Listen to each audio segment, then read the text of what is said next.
Bapak Ibu, saudara-saudari yang terkasih, dalam tradisi pendidikan kami para Romo dan juga para calon Romo, itu ada yang disebut bacaan rohani, di mana kami memilih suatu buku yang lalu kami baca pelan-pelan dan kami renungkan.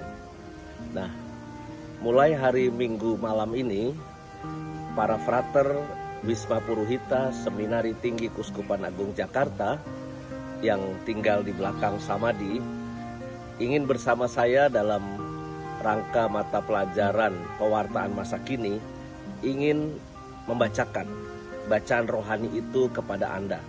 Diambil dari buku Jesus Chief Executive Officer. Bacaan yang sederhana tetapi akan kita bacakan untuk Anda dan untuk direnungkan setiap jam 8 malam.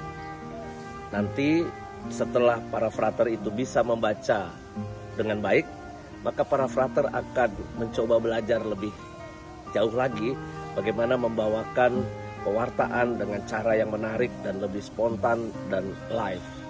Maka silakan menikmati setiap jam 8 malam sebagai persiapan kita istirahat, kita mendengarkan bacaan rohani dan berdoa bersama para frater. Terima kasih, sampai jumpa dan selamat menikmati.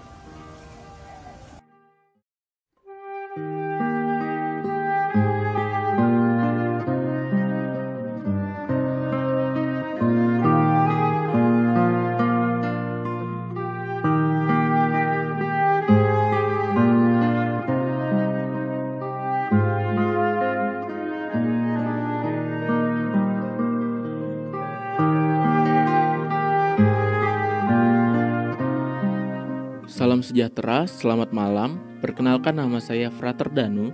Saya adalah Frater Tahun Rohani Kuskupan Agung Jakarta. Nah, pada saat ini para Frater Tahun Rohani bersama-sama dengan Anda akan mendalami sebuah buku yang berjudul Jesus Chief Executive Officer. Saya akan memulainya dengan tema yang berjudul Yesus mengatakan Dia, Aku adalah, dan besok di jam 8 malam, para frater akan melanjutkan tema-tema selanjutnya. Saudara-saudari yang terkasih dalam nama Yesus Kristus, perkembangan dunia yang semakin hari semakin maju membuat titik fokus kita bukan lagi ke dalam diri kita, melainkan ke dalam perkembangan zaman tersebut. Jarang kita bisa berfokus ke dalam diri kita, dan ini tentunya sangat berbahaya. Tak jarang di masa kini, orang kebingungan akan identitasnya, akan karunia apa yang dia punya, akan bakat apa yang mereka punya. Krisis ini nampaknya harus diwaspadai, dan buku ini menawarkan beberapa cara untuk mengatasi krisis ini, yaitu dengan hening, berefleksi, dan berfokuskan ke dalam diri. Pada Injil Matius bab 4 ayat 1-4 yang menceritakan tentang pencobaan di padang gurun, Yesus pergi ke padang gurun untuk menjaga jarak dari kota, meninggalkan hal-hal yang duniawi. Dan di tengah padang gurun tersebut, tengah puasanya Yesus, iblis datang untuk menggoda, untuk menggunakan karunia-karunia-Nya secara egois. Contohnya seperti pada saat di Bait Allah, Yesus disuruh untuk menjatuhkan diri agar malaikat menolongnya. Nah, tak jarang juga iblis diri kita seperti itu. Ketika kita bisa berfokus ke dalam diri, kita bisa melihat, oh diri kita seperti ini, aku mempunyai bakat ini, aku mempunyai karunia ini. Iblis datang untuk menggoda kita agar menggunakan bakat atau karunia-karunia tersebut secara egois. Nah, hal inilah yang membuat kita jatuh ke dalam dosa. Dari pengalaman jatuh ke dalam dosa tersebut dan juga dibantu dengan hening, berefleksi, dan berfokuskan ke dalam diri, kita bisa bertemu dengan Allah. Kita bisa mengenal lebih dalam karunia-karunia apa yang Allah berikan kepada kita, sehingga kita bisa mengolah karunia-karunia tersebut, sehingga karunia tersebut bukan lagi ke dalam diri kita sendiri, tetapi bisa menjadi berkat bagi orang lain.